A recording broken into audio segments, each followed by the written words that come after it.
এই এলাকাতে যতগুলি আলেম আছে আমার জানা মতে নাহু এবং সরফ একটা শব্দ আমি আপনাদেরকে বোঝাই, তারপরে জলসা শুরু করব।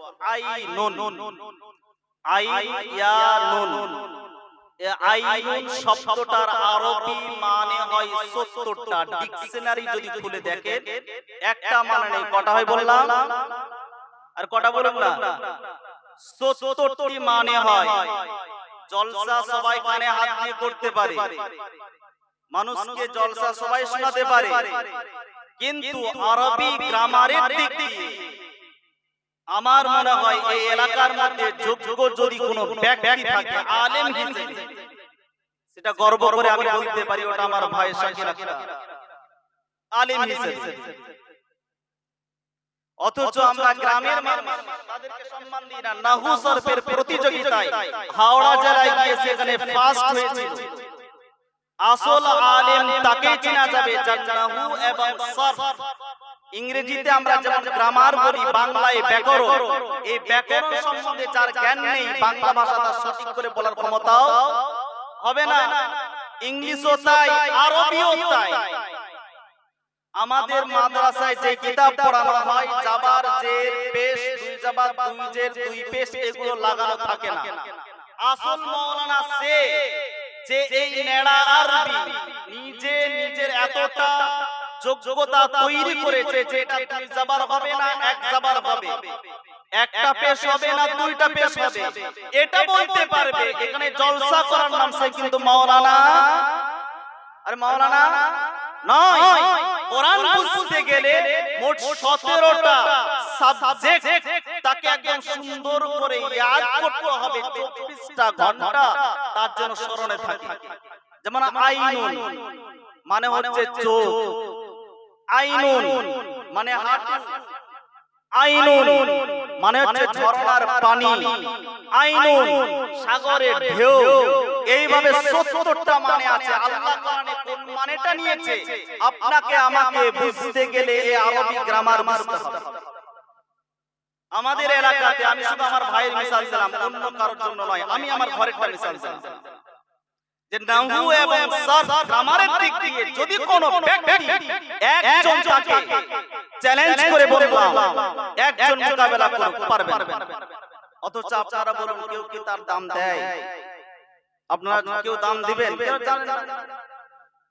আমি আপনাদেরকে সর্বপ্রথম বলি, আজকে আমরা মুসলমান, আজকে আমাদের মাদ্রাসায় আমিও খুব নিজেদের গ্রামের ছেলে হিসেবে আমারও খুব দুঃখ হলো। আজকে কমিটি বলুন, আমাদের নিজেদের জলসা, আমাদের চলে গিয়েছেন আত্মীয় স্বজন আমাদেরকে জলসার জন্য, যেমন ওই পাড়া থেকে ফোন করেছিল মুফতি সাহেব আপনাকে আখেরি মুনাজাত করতে হবে। ওই দিন আমার দুইটি জলসা ছিল, একটা হচ্ছে বীরভূম ইলেমবাজার, ওইখান থেকে গিয়েছিলাম আপনার মুর্শিদাবাদ দমকল। তারে দাওয়াত করেছে 1 মাস আগে, আর জলসা আমাকে দাওয়াত দেওয়া হচ্ছে ওইখানে যখন বলল 2 দিন আগে। যতই আমার গ্রাম হোক না কেন, যদি 2 দিন আগে কেন, যদি সেই 1 মাস আগে বলতো ওদের জলসা আগে ধরতাম, তাও কি আমার ওই জলসার ডেটটা ক্যান্সেল করা মুসলমান হিসেবে, ইমানদার হিসেবে কাটা ঠিক হতো? আরে জোরে বলুন, কাটা ঠিক হতো না?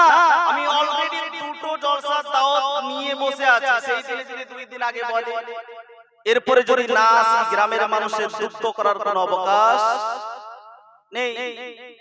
এই জায়গার কথা মিটিং হওয়ার আগে আমরা নিজেরাই যেমন ভাবে প্রত্যেকটা ছেলেকে সম্মানের সাথে সুন্দরভাবে প্রত্যেকটা আলেমকে যথাযোগ্য যার যেমন যোগ্য প্রত্যেক ব্যক্তিকে দিয়েছে, এটা আমাদের জন্য খুশি নয়? 1 মিনিট দেন, 1 মিনিট, আলহামদুলিল্লাহ তাতেই যথেষ্ট। আমি আপনাদের বলবো এলাকার আলেম যারা এখন বাংলাদেশ নয় পুরো এশিয়া মহাদেশের বাংলা ভাষায় যিনি বক্তা জগতের সবথেকে বড় বক্তা, বড় মুহাদ্দিস, এশিয়া মহাদেশের কথা বলছি, মুফতি আরিফ বিন হাবিব। বাংলাদেশের জলসা যারা শুনেন দেখবেন কোরআন হাদিসের বাইরে একটা কথা পাবেন না, উনার মুখ থেকে জবান থেকে এটা বার হচ্ছে এলাকার আলেমদেরকে উপরে দিয়ে। অথচ বাংলাদেশ নয়, হিন্দুস্তান নয়, পাকিস্তান নয়, যতগুলো মুসলমান দেশ আছে তার মধ্যে যোগ্য একদম কোরআন হাদিস দিয়ে মানুষের কাছে সুন্দরভাবে বোঝান এমন একজন ব্যক্তি, তিনি বললেন এলাকার আলেমদের স্থান আগে দাও। জানাজায় তারা আগে যাবে, মাটিটা ওই গ্রামের ছেলেরা দেবে, ফুল পড়ার দিনে ওই ছেলেটাই দেবে, এমনকি আপনার 40 দিনে সেই দিনে ওই ছেলেটা গিয়ে দোয়া করবে। ঠিক না ভুল বলুন? হ্যাঁ, আমরা চিনতে পারি, বড় দুঃখ লাগে।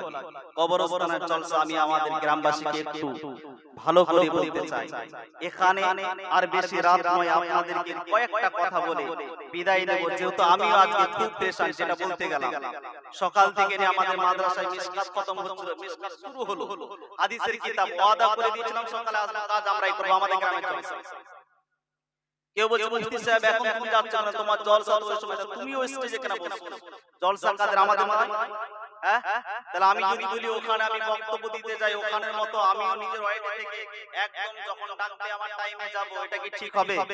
হ্যাঁ, এটা গ্রামের মানুষদের কাছে আমাদের আগে আসতে হবে। আজকে হেফজুর রহমান ভাই, সেও আজকে প্রত্যেকটা এলাকায় ঘুরছে। আমাদের মোহাম্মদ ভাই, সেও প্রত্যেকটা এলাকায় হুগলি ডিস্ট্রিক্টে কম বেশি সেও জলসা করছে। মুসা কারি তাতে ওই দিকটা আপনার আছে, এখন যারা ফেসবুক চালাচ্ছে দেখবেন। অথচ আমরা নিজেদের এলাকার আলেমদের সম্মান দিই না। আমি আপনাদের হাতে পায়ে ধরে বলবো, গ্রামের ছেলে তাদেরকে সসম্মানের সাথে এতটুকু, এটা সবথেকে প্রত্যেকটা ছেলে বুকে হাত দিয়ে আজকে বলছে মুফতি সাহেব খুশি করে, আর দিন আগে ফোন করছে জলসায় যাবে তো। এটা এই যে ভালোবাসাটা, কেন ভালোবাসা দিয়েছেন বলে তো নাকি? হ্যাঁ, ভালোবাসা যদি না দিতে জলসা হয়নি গ্রামে। আরে হচ্ছে না জলসা? অনেক জলসা হচ্ছে। গ্রামের আলেমদের সম্মান করুন, গ্রামের আলেমদের কদর বুঝুন, যে এই একটা আলেমকে আল্লাহ কেমন বানিয়েছে। হয়তো কথাগুলো শুনতে খারাপ লাগবে, এদেরকে তুচ্ছ তাচ্ছিল্য করা। ঘোড়া ধরায় ফোন করছে মুফতি সাহেব আসতে হবে, হেফজুর রহমানকে ফোন করছে শাশুড়ের থেকে, হুজুর হেফজুর রহমান ভাই আসতে হবে, না টাইম নেই। অথচ তারা তাকিয়ে দেখে গ্রামের মানুষ কখন বলবে, গ্রামের মানুষ কখন বলবে। আমাদেরকে দাওয়াত দিলে আমরা বলি বৃহস্পতিবার শুক্রবার 2 দিন ছুটির দিন। আজকে এসেছি আবার ভোরবেলা, আমি এসেছি 10:22। এই যে আমাদের ভাই আজারউদ্দিনকে নিয়ে আবার ঘুমাবো না, ফজরে সকালে 5টায় বার হবো, 6:30 থেকে ক্লাস শুরু করবো, আমারও ঘুম নেই। কি দরকার ছিল? আমরা কদর করতে শিখি যে না, আমরা নিজেদের গ্রামের আলেমদেরকে সম্মান। কেন? কোরআন হাদিসের জ্ঞান আস্তে আস্তে উঠে যাচ্ছে, কোরআন হাদিসের জ্ঞান আস্তে আস্তে উঠে যাচ্ছে। এমন বক্তা মানুষ এখন দাওয়াত করছে যারা এই জায়গায় বসার যোগ্য নয়, শুধু হাসি ঠাট্টা দেবে। কি দেবে? আরে কথাগুলো সব গ্রামের ব্যাটব্যাট, কেউ ভয়, আমারও ভয় নেই। এই জায়গাটা কোরআন হাদিসের জায়গা। আজকে হাদিস পড়ানোর সময় হুজুর বললেন, এটা হলো আল্লাহ রাসূল সাল্লাল্লাহু আলাইহি ওয়াসাল্লাম যে হাদিসে নববী দিয়েছেন, এটা মুসলমানদের জন্য একটা সুবর্ণ সুযোগ, যেটা কোনো পৃথিবীর একটা ধর্মের গ্রন্থে নেই।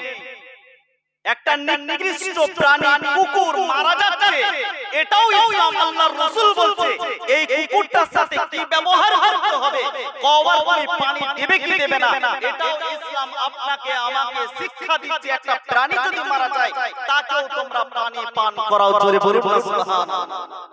এই রকম ধর্ম পেয়েছে ইসলাম, মারামারির জন্য নয়।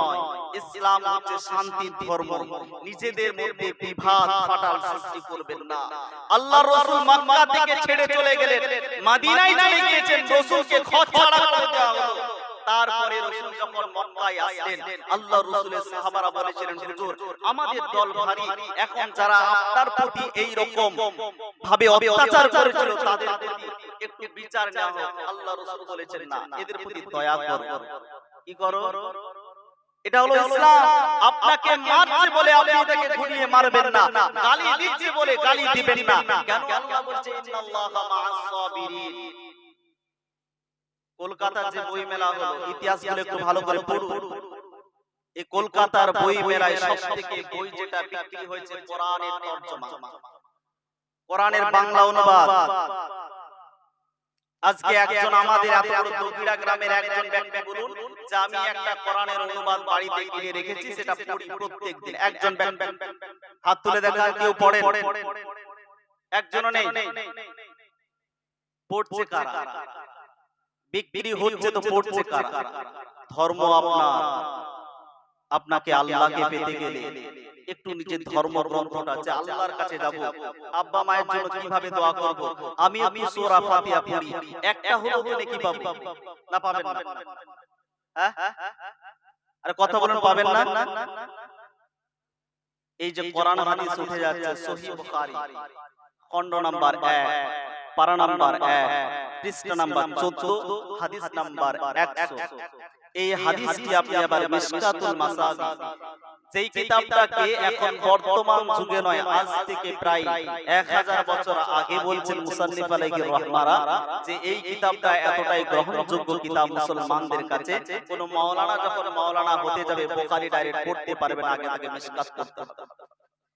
এই মিশকাতুল মাসাবি 206 নম্বর হাদিসের বর্ণনায় কোরআন হাদিসের জ্ঞান আমি আপনাদের বোঝাতে চাই। এত সুন্দর জলসার প্যান্ডেল মাহফিল করেছে কিসের জন্য গো? কোরআন হাদিস শোনার জন্য তো নাকি? হ্যাঁ, এই জ্ঞান কিন্তু আস্তে আস্তে আল্লাহ বলছেন উঠিয়ে নেবেন। কিভাবে? আল্লাহ নবী সাল্লাল্লাহু আলাইহি ওয়াসাল্লাম বললেন, ইন্নাল্লাহা লা ইয়াকবিজুল ইলমা ইনতিজাআন ইয়ানতাজিউহু মিনাল ইবাদ। আল্লাহ পাক রব্বুল আলামিন কোন হাফিজে কোরআনের কাছ থেকে একদম অন্তর থেকে জ্ঞানটাকে টেনে হিচড়ে বের করবে না।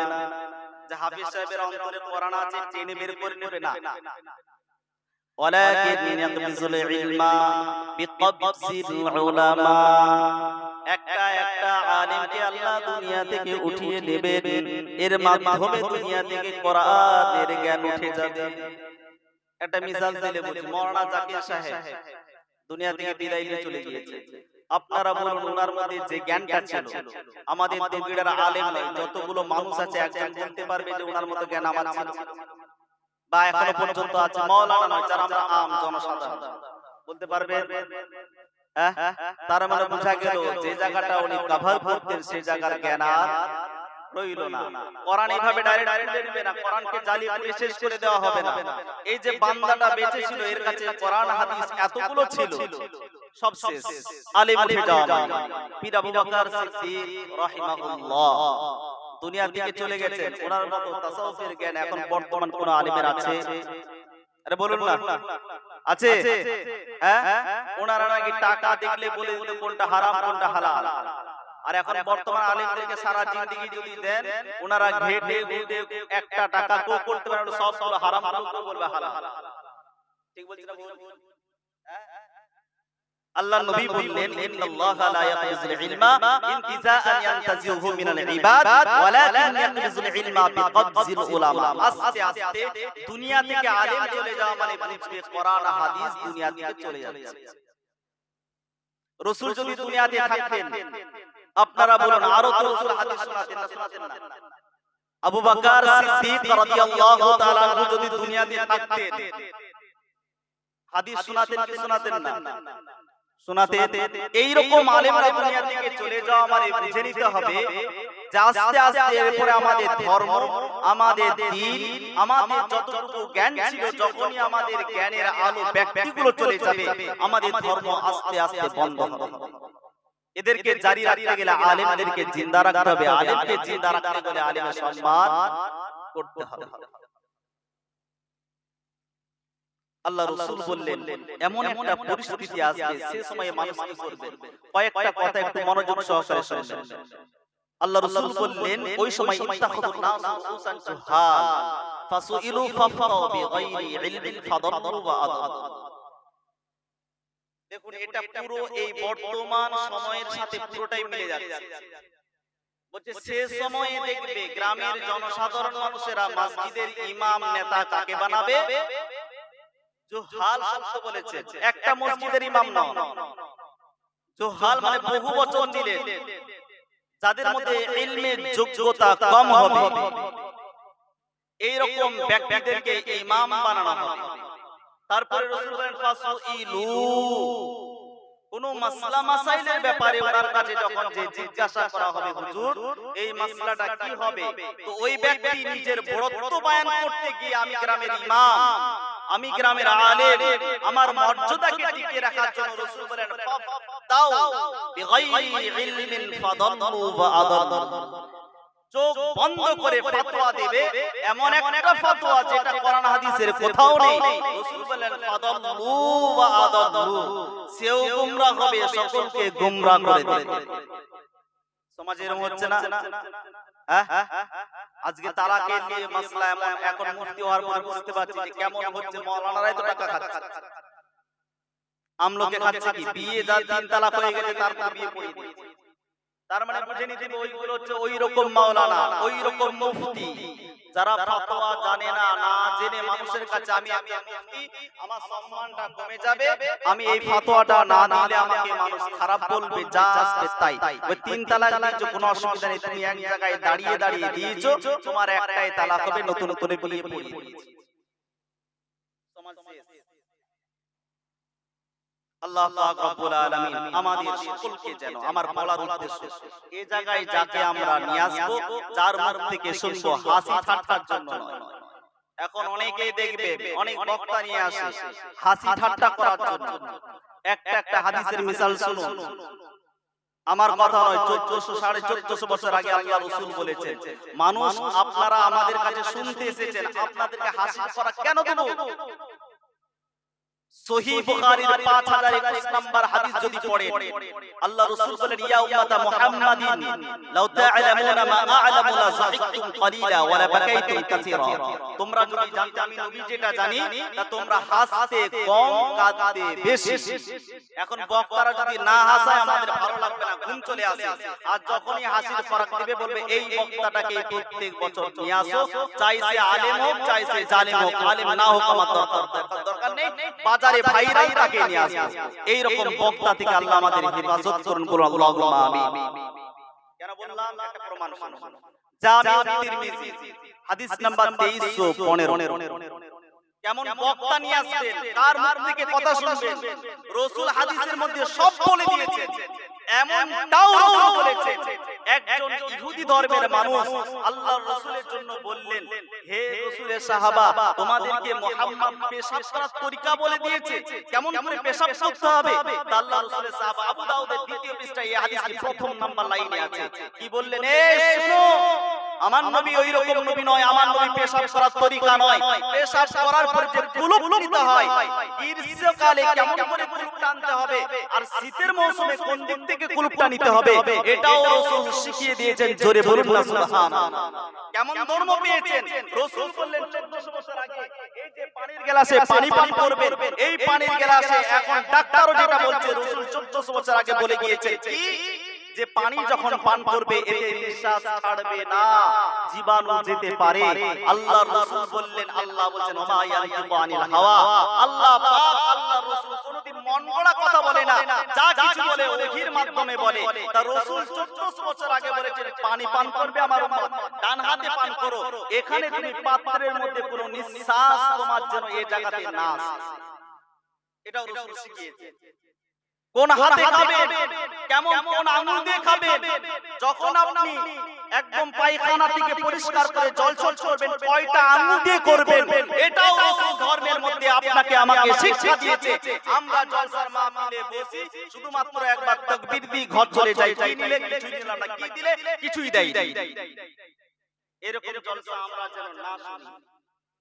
ধর্ম যদি শিখতে চান, প্রত্যেক ধর্ম, যে কোনো হিন্দু ভাই হোক, খ্রিস্টান হোক, আমার মুসলিম ভাই হোক, যে কোনো ধর্ম যখন শিখবেন, যদি মনোযোগ সহকারে না পাওয়া যায়, হিন্দু ভাইদের মুখেও তাই কথা, যদি ভালো করে রামকে না ডাকো, ভালো করে গীতা যদি না পড়ো, তুমি তোমার ভগবানকে পাবে না।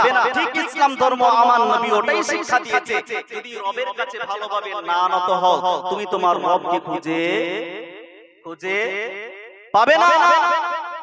আজকে আমরা দুনিয়ার মধ্যে শুধুমাত্র আমাদের মধ্যে ফিতনা বিবাদ কেন বলতো? আমাদের আপনারা এতগুলো টাকা দিয়ে আমাদের মতো একজনের কাছে কথা শুনতে আসে, এখানে নিচে যারা বসে থাকে, মাস্টার বসে থাকে, জ্ঞানীগুণী ব্যক্তি বসে থাকে, ফেরিওয়ালা বসে থাকে, রিস্কাওয়ালা বসে থাকে, আর যখন কথাটার কাছে শুনবো এতগুলো ব্যক্তি, ওই ব্যক্তিকে একবার যাচাই করে নেব না যে ব্যক্তিটার কথা, আমি একজন মাস্টার, আমি তার কথাটা যে শুনবো তার ভাষাগত জ্ঞানটা ঠিক আছে কিনা, আমি একজন ডাক্তার, তার কথা বলার মধ্যে কোনো ভুল হচ্ছে কিনা, আমার শুনতে ভালো লাগবে না। আজকে আমরা কি করি জাকির ভাইরা কাছে শুনি এই জন্য ধর্ম আস্তে আস্তে শেষ হয়ে যাচ্ছে আল্লাহর রাসূল বলেন ওয়াইলুল লিল্লাযী ইউহাদ্দিসু বিল হাদিস লিইউযহিকা বিহিল কওম